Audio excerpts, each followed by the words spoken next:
Há mais de 10 anos, a China é o maior parceiro de negócios brasileiro. Com a guerra comercial de Trump contra os chineses, o Brasil teve ganhos iniciais, mas o acordo sino-americano pode nos causar dificuldades. Além disso, o novo coronavírus, que impactou a economia chinesa, está se refletindo nos negócios com o Brasil. Para falar sobre as relações Brasil-China, nós conversamos com o professor de Relações Internacionais da Universidade de Brasília, Argemiro Procópio. Professor, muito obrigada pela sua presença aqui na Agenda Econômica. Sou eu que agradeço, Márcia. Obrigado. O senhor é hoje talvez uma das pessoas, um dos brasileiros que mais entendem dessa relação Brasil-China. O senhor escreveu 5 livros exatamente sobre essa relação do Brasil com China, aí esses últimos 30 anos. Como é que o senhor avalia esse momento, começo de 2020, na relação Brasil-China? É uma parceria estratégica, ou seja, é uma parceria de extrema importância, seja para os chineses, seja para o Brasil. Os chineses necessitam de matéria-prima, apesar da dita recessão, mas eu não acredito em recessão absolutamente, essa palavra acho que é equivocada, né? Provocada pela essa pandemia, os síndromes, aí, o coronavírus, mas eu não acredito que isso vai alterar profundamente as relações comerciais entre China e Brasil. Mas, sim, apesar disso, já se mostra, né, nesse começo de ano, já se mostra uma queda. A gente teve uma queda nas exportações brasileiras para a China no ano passado e os primeiros indicadores é uma queda nesse momento. O Brasil, inclusive, está sofrendo com a falta de peças para os produtos que produz. Sim, de fato, né? Sobretudo, é uma região, o vírus está presente em regiões estratégicas, não é uma nem 2 cidades, mas muito mais do que isso. Então, tem um medo, que, aliás, é uma coisa que não deveria haver, né? Então, muitas fábricas estão, porque a população trabalhadora fica em suas casas, não vão às fábricas, as viagens estão proibidas entre cidades e a locomoção dentro de certas cidades também. Então, tudo isso atrapalhou a atividade econômica, mas não encerrou a atividade econômica, né? Vamos dar uma olhadinha, só para a gente poder avaliar um pouco melhor? Pois não. A gente preparou aqui um gráfico a partir dos dados do Ministério da Economia, da área de comércio internacional do Ministério da Economia, que mostra essa balança comercial Brasil-China. Eu peguei, assim, 4 anos que são marco nessa relação. 2010, né, que era uma relação que vinha... Em 2009, a China passou o principal parceiro comercial brasileiro. Em 2014, esse comércio veio crescendo, tanto as nossas exportações quanto as nossas importações. Em 2014, teve aqui um salto, né, até 2018, quando as nossas importações caíram e as nossas exportações subiram muito. A gente tem um salto aí fenomenal, né, de 37 bilhões de dólares em 2014, de 40 bilhões de exportações para 63 bilhões, quase 64 bilhões de exportações. O que é que aconteceu nesse período que isso aqui se deu? Bom, é um comércio, é uma parceria estratégica, mas eu diria que é uma parceria estratégica injusta.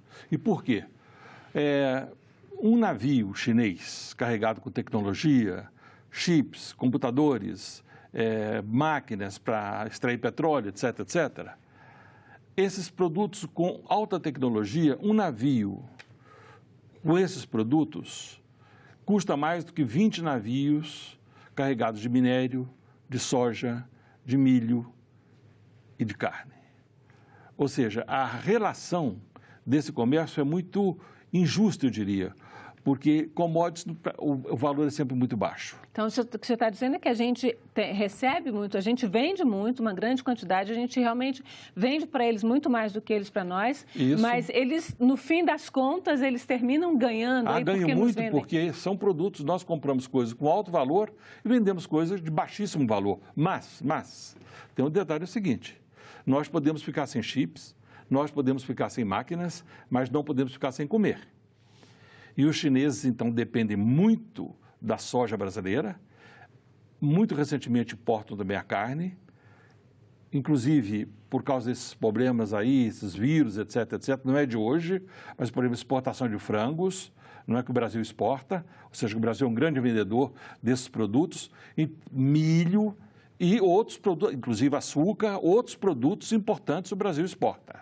Ou seja, o Brasil é, de certa maneira, também agora muito importante para a China. Então, o senhor acha que essa parceria ela é saudável para o Brasil? Nesse sentido dessa dependência mútua, sim. Daí o interesse dos chineses em fazer investimentos aqui, por exemplo, estradas de ferro para escoar a produção de minérios de altíssima qualidade que o Brasil exporta, a soja brasileira também é de altíssima qualidade, né? O milho, e que eles necessitam, porque a vaca come soja e milho. Eles não vão poder ter a produção, as fazendas industriais chinesas paralisariam se não fossem esses produtos que saem daqui. E da Argentina e dos Estados Unidos também são grandes exportadores. Pois é, então chegamos aí nos Estados Unidos. Os Estados Unidos, o Donald Trump fez uma pressão muito grande sobre os chineses e os chineses se comprometeram a aumentar muito as suas importações, principalmente de soja, aumentar em cerca de 30 bilhões de dólares a importação de soja. Essa soja, hoje, eles compram do Brasil. Se eles vão comprar dos Estados Unidos, eles vão reduzir a parceria com o Brasil nessa compra. Como é que a gente fica nisso aí? A gente não está dependendo, aumentou muito a plantação de soja, até para essa exportação e, de repente, a gente vai ter um corte aí? Aí é o momento do Brasil parar para refletir que muito melhor do que exportar o grão de soja, seria interessante exportar o óleo já pronto, como exportávamos no passado.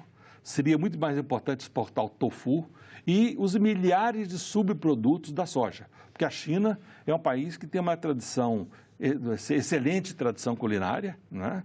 De altíssima qualidade, de bom gosto, e necessita de soja. Então, eles têm uma infinidade de subprodutos da soja, como nós no Brasil também, quando que diz respeito à mandioca, né? As famílias brasileiras sabem transformar o polvilho em mil quitutes, etc., mil biscoitos, etc., etc., etc. Então, a utilização da soja é muito grande, e não é só na alimentação humana. Quero repetir, ela é importante também na alimentação dessas indústrias, para ter os laticínios. Da criação concentrada. Ou seja, a suinocultura depende da soja, a bovinocultura depende da soja, a avicultura também depende da soja, não é?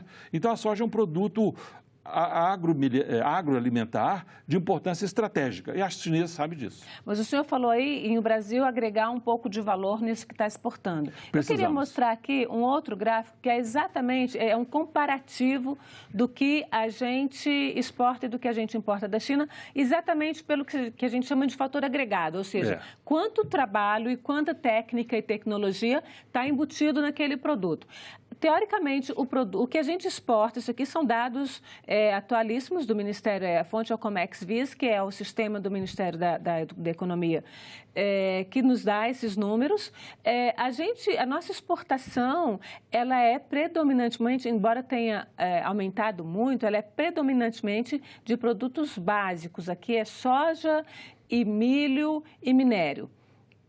Ela aumentou, mas ela aumentou sempre nesse sentido, né? O que a gente tem de semi-manufaturados, que aí são ligas já de ferro, né? São grandes peças, mas não é manufaturado ainda, são as ligas, é pouquinho, né? Não chega a... é muito menos do que 10%, e manufaturado a gente não exporta quase nada. Pois é. No sentido contrário... Por exemplo, exportamos algodão, né? O Brasil é um grande exportador de algodão, o algodão brasileiro de longa fibra, inclusive agora, já com apoio pesquisa da Embrapa, nós temos até algodão, já vem colorido no pé, dispensa colorantes, etc., que é muito ambientalmente correto, né? Mas que a gente acaba importando as roupas da China. Ou seja, exportamos algodão e importamos roupa. A roupa tem um valor agregado, ela emprega, né? Mas o algodão não. Então, sim, sai do campo para o navio. Não mesmo porque a nossa agricultura ela é totalmente mecanizada. Então, a gente não está gerando emprego aqui e está comprando produto feito lá. O argumento a mão de obra chinesa é muito mais barata do que a mão de obra brasileira. Como é que se resolve esse nó aí? De fato, é uma verdade, mas hoje já é uma meia-verdade, porque a mão de obra chinesa subiu o preço, tanto assim que a China está... Uma série de produtos, por exemplo... de produtos têxteis, roupas, couro, etc. Por exemplo, a China é um grande exportador, um grande exportador de bolsas, grande exportador de roupas de altíssima qualidade, feitas de couro, é o país que faz o revestimento de poltronas de avião de luxo, carros de luxo de couro. Como pode esse país ter essa indústria de couro tão desenvolvida, tão abrangente, inundar o mundo com couro, sendo que o país não tem vaca? Tem os iaques, né? Que praticamente na região do Tibete. Ou seja, é um país que não tem couro. Esse couro todo sai do Brasil. Agora, já pensou se nós exportássemos, se nós mesmos, como tínhamos no passado, hoje muitos calçados que entram no Brasil são calçados made in China. Com couro brasileiro. Com couro brasileiro. E o Brasil tinha uma tradição de calçados. Sim, nós éramos um dos melhores fabricantes de calçados do mundo até a década de 1980. Exatamente. Uma tradição e calçados de altíssima qualidade. Perdemos. Aliás, foi uma grande quantidade de trabalhadores dessas indústrias de calçados, calçadistas, foram inclusive para a China, né? Então é isso. O Brasil tem que fazer atenção para poder exportar produtos com valor agregado para que essa nossa relação com a China seja permanente e crescente, né? Essa questão, a gente não tem condição de continuar aumentando a produção de matéria, de produtos básicos, porque a terra tem limite, o que também, se pode plantar exato, tem limite. Minério não dado às safras, também a produção agropecuária tem um valor, tem um alto valor, mas tem um custo ambiental altíssimo, que está colocando o Brasil na parede hoje, nas pressões internacionais, o desmatamento, etc, etc. Então, seria muito mais importante para nós termos uma cooperação chinesa para produzir esses produtos aqui, porque a mão de obra chinesa já não é tão mais barata como foi antigamente. Eles conseguiram aí aumentar o padrão de vida dos seus trabalhadores, tanto que hoje eles têm um mercado interno muito importante. Isso, e uma classe média que consome, os chineses hoje são os primeiros consumidores de produtos de alto luxo do mercado francês. Perfumes, bolsas, joias, etc. Isso os chineses vão comprar na França. Né? A classe média chinesa ficou muito abastada, não só a classe média. O chinês hoje é um país que tem exportado, aliás, a Europa já está tendo um problema, que é a diminuição de turistas em decorrência desse vírus, né? Com o coronavírus, ou seja, a Exatamente. população enriqueceu, a classe média aumentou muito e a população hoje viaja para o mundo inteiro. Para o mundo inteiro, mas agora não está viajando. Não, nesse momento, mas aí esse momento aqui. Né? Eu queria falar um pouquinho dessa questão estrutural. Como é que a China deixou de ser um país miserável, que era um país miserável, de população miserável até a década de 1960, 50, 60, e inverteu completamente esse quadro. Era um país de trabalhadores que ganhavam pouquíssimo há 30 anos, hoje ganham, há 30, 40 anos, hoje ganham muito mais do que os trabalhadores brasileiros e a gente continua usando o argumento de que vai produzir na China, porque na China é mais barato que no Brasil, a mão de obra é mais barata. É um mito. Isso é um mito. E agora, como é que a China conseguiu isso? Primeiro, uma programação, ou seja, é um país onde as liberdades não são como no Ocidente, né? Mas tem uma ordem, uma disciplina. As escolas chinesas são de excelente qualidade, as escolas, e onde ninguém tem o interesse de ter um canudo, dizer que tem um curso superior, não. Eles são orientados para as escolas técnicas, né, onde trabalham, tem uma disciplina. Devo dizer também que existe uma alta produtividade à mão de obra chinesa, mas a mão de obra chinesa não sofre como a mão de obra brasileira. Por exemplo, o trabalhador brasileiro que mora nas periferias, ele vem para o centro, como é que se diz? Em ônibus entupido, não tem mais trem. É uma dificuldade de pegar um ônibus, vem em pé. Às vezes o trabalhador anda, depois de um dia de trabalho, 2 horas em pé para chegar em casa. E no outro dia tem que levantar de madrugada para bater o ponto na hora certa. Quer dizer, isso não existe na China. Existe uma infraestrutura. Por exemplo, os trens são confortáveis, não vou dizer que não são cheios, não, são cheios, mas muito confortáveis, e existe uma excelente alimentação nas fábricas, existe assistência médica e, sobretudo, a formação. A educação é muito importante na China. Daí esse país ter se transformado nessa potência que se transformou, graças à população, graças ao povo chinês. O senhor escreveu um livro que está até aqui, que eu gostaria de falar um pouquinho sobre ele, que é o Capitalismo Amarelo. Quer dizer, esse papo de que a China é comunista acabou há muito tempo, a gente pode mostrar um pouquinho. É um capitalismo, como é que se chama? Um capitalismo planejado, é isso? É um país que é controlado pelo Partido Comunista existe um controle férreo, ou seja, as mãos e todo o direcionamento, planejamento está na mão do Partido Comunista, mas na China, por exemplo, aqui no Brasil, demora meses para poder abrir uma indústria, para abrir um escritório industrial, qualquer coisa. Lá na China é questão de horas, ou seja, eles são eficientíssimos. Então, essa é a diferença. A burocracia de lá foi há muito tempo enterrada, né? Então, o Brasil precisa despertar, ser um país mais flexível nesse ponto, né? Como é que o senhor vê nesse momento, então, esse alinhamento quase que automático, essa ideologia de alinhamento automático do governo brasileiro com o governo dos Estados Unidos? Isso pode ter algum reflexo nesse comércio com o Brasil? Olha, essa rivalidade dos Estados Unidos da América e da República Popular da China, a gente tem que colocar 3 pontos atrás, porque os dois são grandes parceiros. Um não vive mais sem o outro. É bom lembrar que a China, a República Popular, tem uma montanha de dólares. Eles acumularam tantos dólares que é uma verdadeira bomba atômica. Se os chineses quiserem botar esses dólares no mercado, na hora o dólar espatifaria, né? Porque juntaram muito dinheiro. Eles têm reservas de dólares. Tem grande reserva. E os Estados Unidos têm uma grande dívida. Não, e muitas fábricas dos Estados Unidos ganham muito mais na China do que nos Estados Unidos. Por isso elas foram para lá.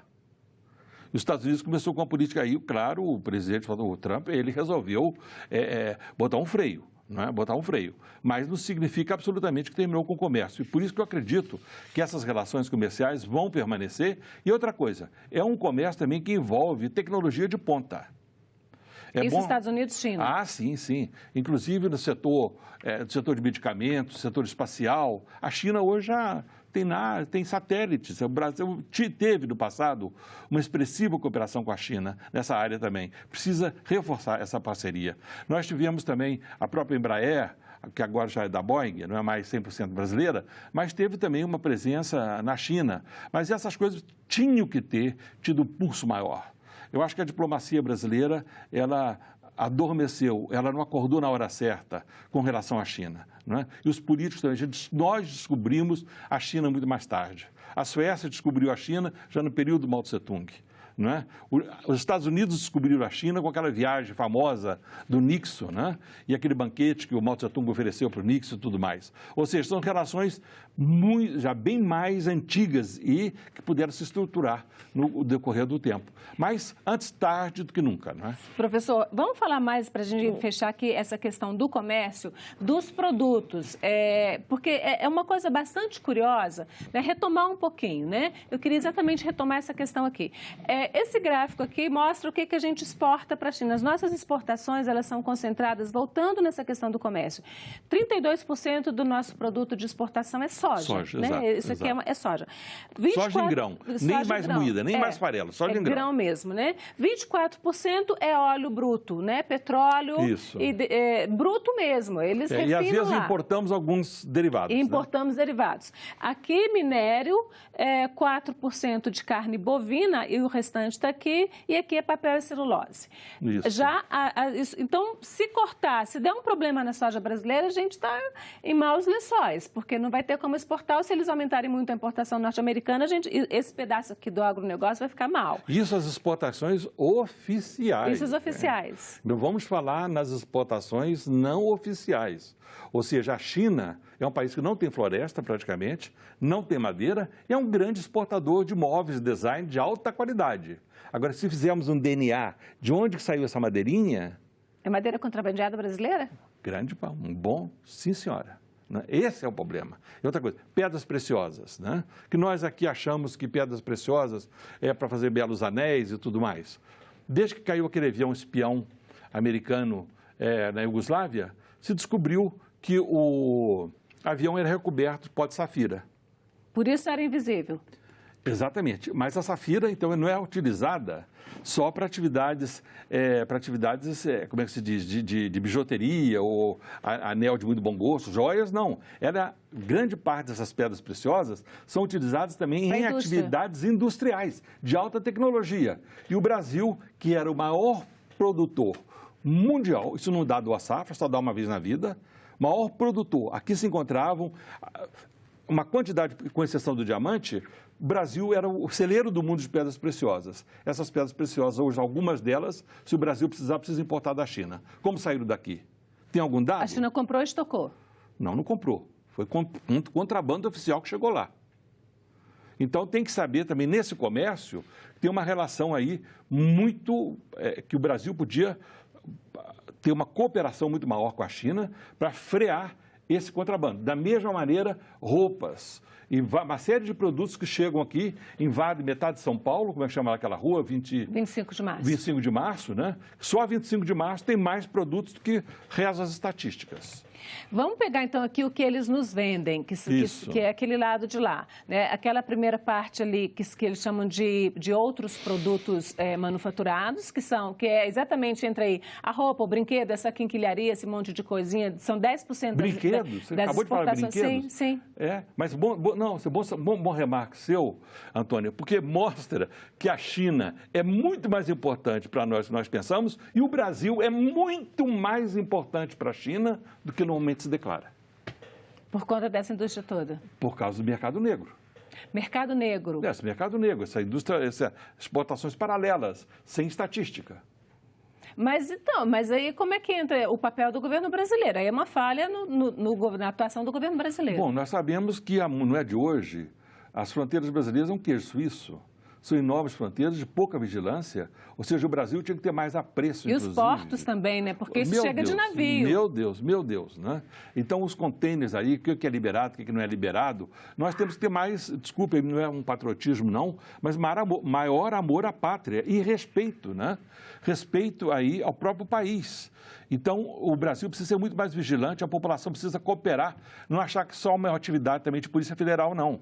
Né? Agora, tem muita gente que ganha com esse mercado negro, da mesma maneira que muita gente hoje está ganhando, proliferando aí, como é que se diz, notícias falsas sobre coronavírus, etc. Tem muita gente que ganha na miséria, com a miséria. Só para a gente fechar um pouquinho essa questão do comércio, o que eu queria mostrar aqui é que os produtos mais importantes dele aí são plataformas de petróleo, todo o material de telefonia, toda a parte de telecomunicações, equipamentos domésticos, são os mais importantes. Mas não chegam aqui nem a 30% das exportações, ou seja, eles diversificaram de uma forma tal que se a gente deixar de comprar eles continuam nos vendendo muito, apesar deles comprarem mais. Mas se eles nos deixarem de comprar soja, ou petróleo, ou minério de ferro, o nosso comércio quebra.